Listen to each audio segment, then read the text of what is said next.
I don't know even if that fella did make it. Who are you talking about? I don't think he did make it. I think he's long gone anyway. You can't go through a mangle press.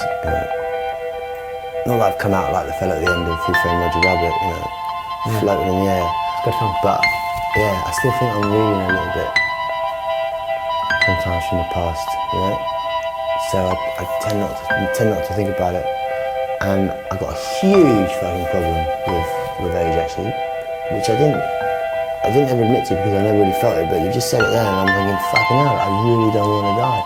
Part of me for a long time thought it would just make sense, it would just be a lot easier all round, if I did that, I did snuff it. But I remember there was this girl making this documentary and the years passed and we got to like year 16, still at year 16. And then it occurred to me, she's waiting for me. Fucking why?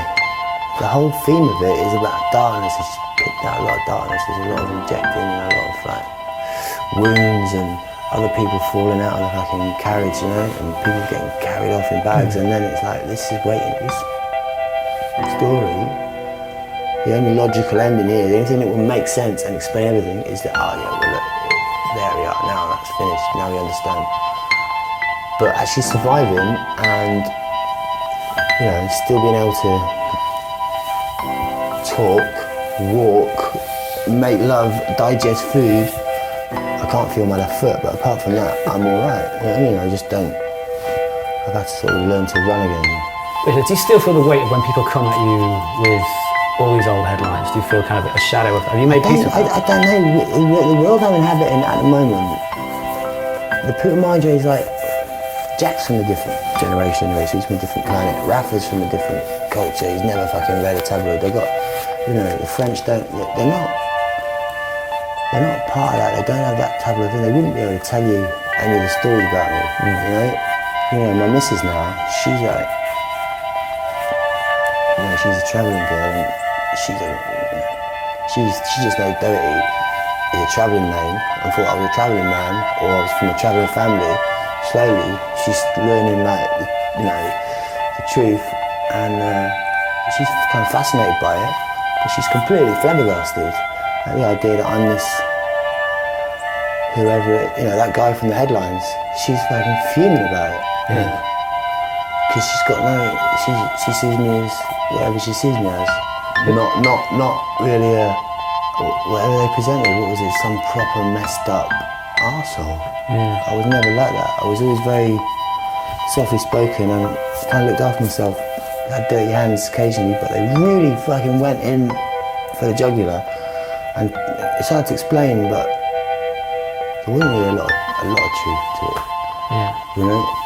So have you made peace where every so often shit will throw at you like something about prison, something about Smack or something about Mark Blanc or whatever? Oh right, Mark Blanc is different because that's a really serious topic where I'm being accused of murdering someone's son, right? You can't do that. You can't go around calling me a killer. Smack and prison, doesn't matter. They're subjects that interest me anyway, from lots of different angles. Whether I'm in prison or not, whether I'm taking Smack or not, they're subjects I sit and talk about all day. I'm fascinated by drugs, always have been, how they're controlled, how they work economically, socially, how they work, metabiologically and metaphysically and intellectually. And I love to be around them, and I'm fascinated by the language, I'm fascinated by the clothes and the culture. Prison as well, I'm really interested. I've done a lot of work recently in prison, but I haven't. It won't be advertised or anything because it will look, what's the word? When you do something for not necessarily the right reasons. Yeah, we'll Google it. It'll look contrived, Yeah. But let's say, for example, I've gone to prison and talked about addiction and things like that. It's really important to me, the criminal justice system. Lots of other subjects interest me as well. But prison and Smack are two of my favourite conversations. Fucking hell, that was rewarding. How does it feel, for instance, though? So anyone that's got something to throw at me about that, I love to engage with them. You know what I mean? Yeah. But they're not going to be able to remember a headline from 10 years. they just think, fucking hell, you're not what I thought you are. And maybe occasionally someone will be disappointed because they don't know what they wanted, but what a weird thing it is, the tabloid culture. If you ever sit and look at a tabloid newspaper and you engage in that, I'm not being patronising, but fuck me, you know, what a disgrace. This country, like, for harbouring that, and it's not a laugh, you know, it destroys people's life. Take them seriously.